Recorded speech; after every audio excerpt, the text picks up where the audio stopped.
In this video, we'll have a look at explicit intents.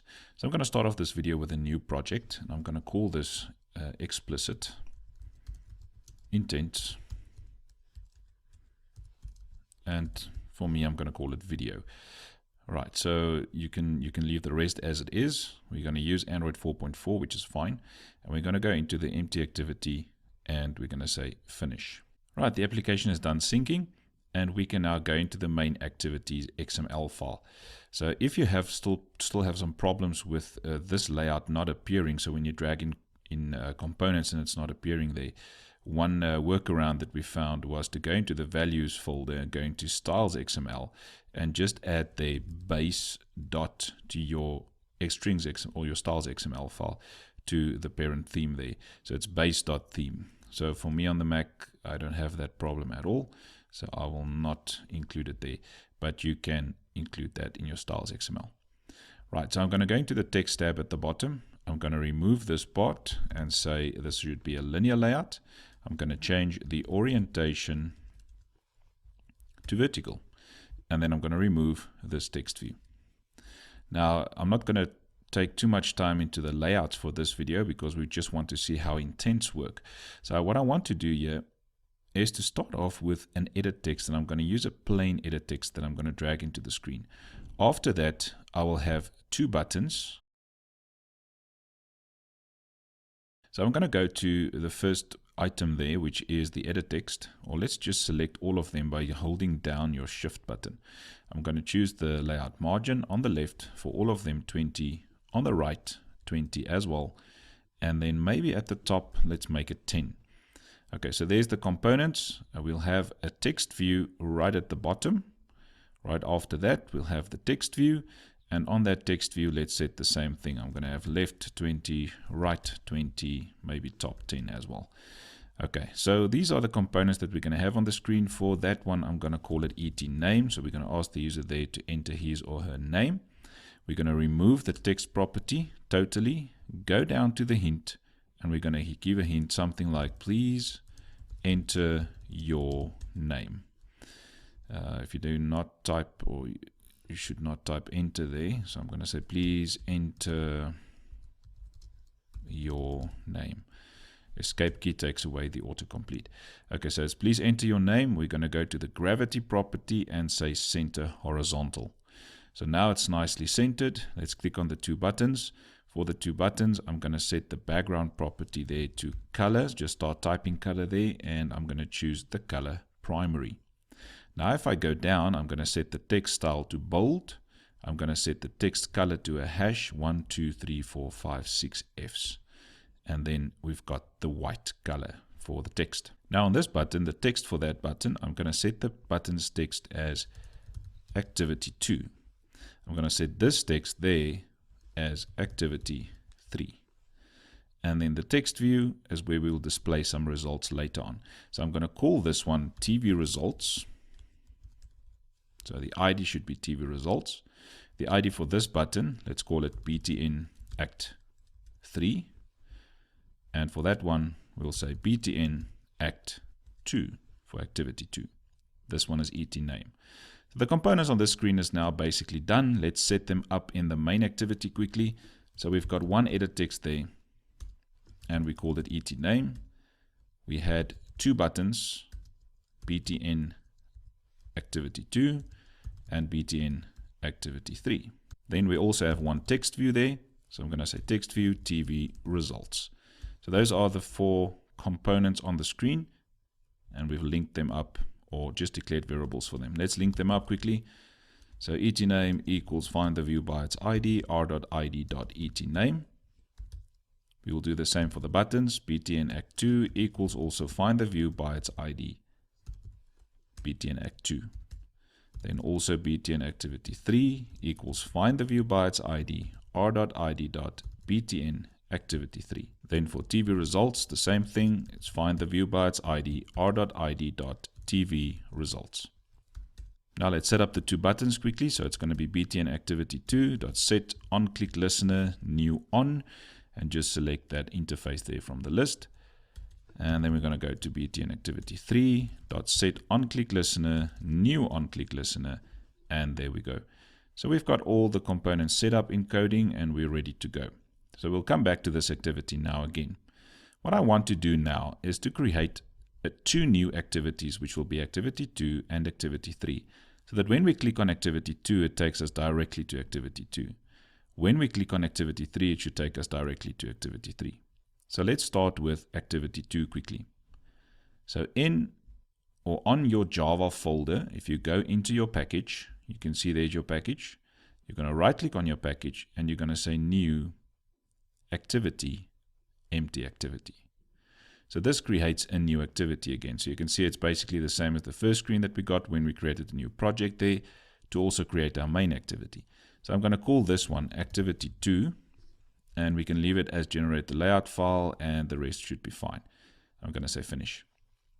Right, so as soon as your activity is done building at the bottom, we're going to right click again, say new activity again, and we're going to create another empty activity and we're going to call this one activity 3 and just say finish. So now one place that we've also been, or we've also added new files, you'll see in the layout folder, there's now 2 extra XML files, and in your project folder, there's 2 extra Java files. Also in your manifest, you will see that we had one activity tag, this big one, that indicated this is the main activity, it's the main activity, and it's the activity that will launch. Also, we've added now 2 more lines for activities, which will be activity 2 and activity 3. So it will also be included inside of your manifest file. Right, so let's close down the manifest just for information that it will also be included there. Right, so we are at the main activity. I'm going to close down the main activities files quickly, as well as the Java files for those 2. And let's just set up the coding part or the layout part quickly first. And if your layout is not refreshed, you can just force refresh your layout there. And also activity 3, I need to force. Okay, that's fine. Right, so these 2 are fine now. Right, so on activity 2, what we want to do is to go into the text tab again. And I'm going to change this now to a linear layout again. And you can see it's basically exactly the same as we did with the main activity. So under the design tab, everything looks the same. It's just a different activity now. So this is a new screen that the user will see if we activate this activity. But the way you design is exactly the same way. Okay, so what we want to do here is to just drag in one text view. And what we can do is to go to the bottom and set the style of that text view to bold. And let's maybe make the size an 18. Okay, and then let's go to the top. We'll set a margin on the left 20, on the right 20, move it a bit from the top, let's say 20 as well. And then maybe we can also set the gravity property to be center horizontal. So basically what we want to do here is to welcome the user to this new activity. So let's do the text there and say welcome to activity 2. Just to see that we can arrive at this second activity. Also what we'll do is we'll send some data to this activity, which means we want to be able to set the text on this activity. So I'm going to say TV welcome.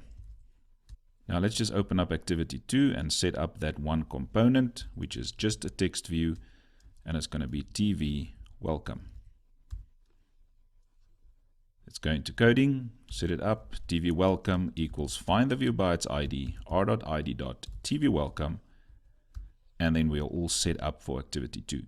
So this one, very simple, just showing one text view. Let's go to activity 3 quickly, into the text tab. I'm going to remove that, make it a linear layout, set the orientation to be vertical. Right, now we can design again. Right, so here we're going to show the user. Let's go to text and we show the user an edit text there. And what we're going to ask the user there is to please enter his surname this time.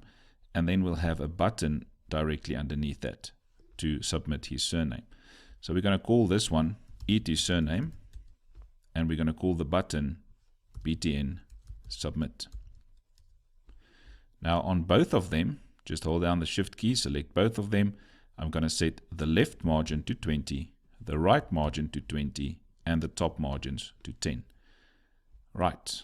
Now on this one, on the edit text, let's remove the text property totally. Go down to the hint property and we'll say, please enter your surname. Then also let's go to the gravity property and set it to center horizontal. Then go and click on your button. On the button, let's go down to the bottom. We set the text style to bold. We can set the color to a hash 1, 2, 3, 4, 5, 6 Fs, and that's the text color. Go down or go up to your background property. Set the color there to color primary. Right, and then the text on the button is this one there on the text property, and let's call it submit. Right, so this layout should be fine. That's et surname. This one is btn submit. Both done. Let's go to activity 3 now and set up those two components. So we've got one edit text, and we call it et surname. We also have one button there, and we call that button btn submit. Now let's set them up quickly. Et surname equals find the view by its ID, r.id.et surname. Same for the button, btn submit equals find the view by its ID, r.id.btn submit. And then we can set up the on-click listener. So I'm going to say set on-click listener, new on-click listener, and everything for this activity is then ready to go. Right, so in all of our activities now, let's open up the main activity also. What basically will happen is we'll ask the user, please enter your name. If he clicks on activity 2, we will take him to activity 2, and we'll say welcome, or John, welcome to activity 2, whatever he typed on the first activity. Then we're going to close this one. We can use the back button to go back to the main activity, and then we'll go to activity 3. On activity 3, we'll ask the user to enter his surname, click on submit. We close this activity in coding. It goes back to the main activity, and we'll set the text on that one on TV results. Let's just change the text there on this TV results to data from activity 3 will be displayed here. Something like that. Data from activity 3 will be displayed here. Now just remember all of these yellow warnings that we get on our layout files. You can see there's a lot of yellow warnings there that they say we are hard coding the text, and the text should actually go into the strings resources file. So what we'll do is on every one of our activities where we've got the XML layout file, you're going to go to text and you go down, you see there's the warnings in yellow. So I'm going to click on it, use Alt Enter, choose extract string resource, and then it gives you a name and the value for it.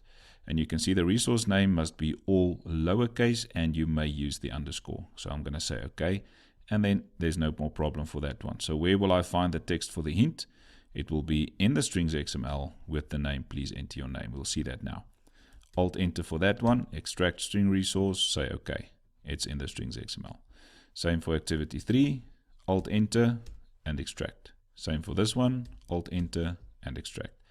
So now basically if we go back to design, you will not see those yellow errors anymore because they are all now in the strings XML file. Let's do the same for activity 2. Go into text, the text on that one, Alt Enter, extract it, say OK. Also for activity 3, go into text, click on it, Alt Enter, extract. Same for submit, Alt Enter and extract. So if you open up your strings XML, you'll see that there's a lot of values that we added now, and it's all those that we used the Alt Enter on them. So later on, we can use this file to do a translation to another language, and that's why we need to use the strings XML.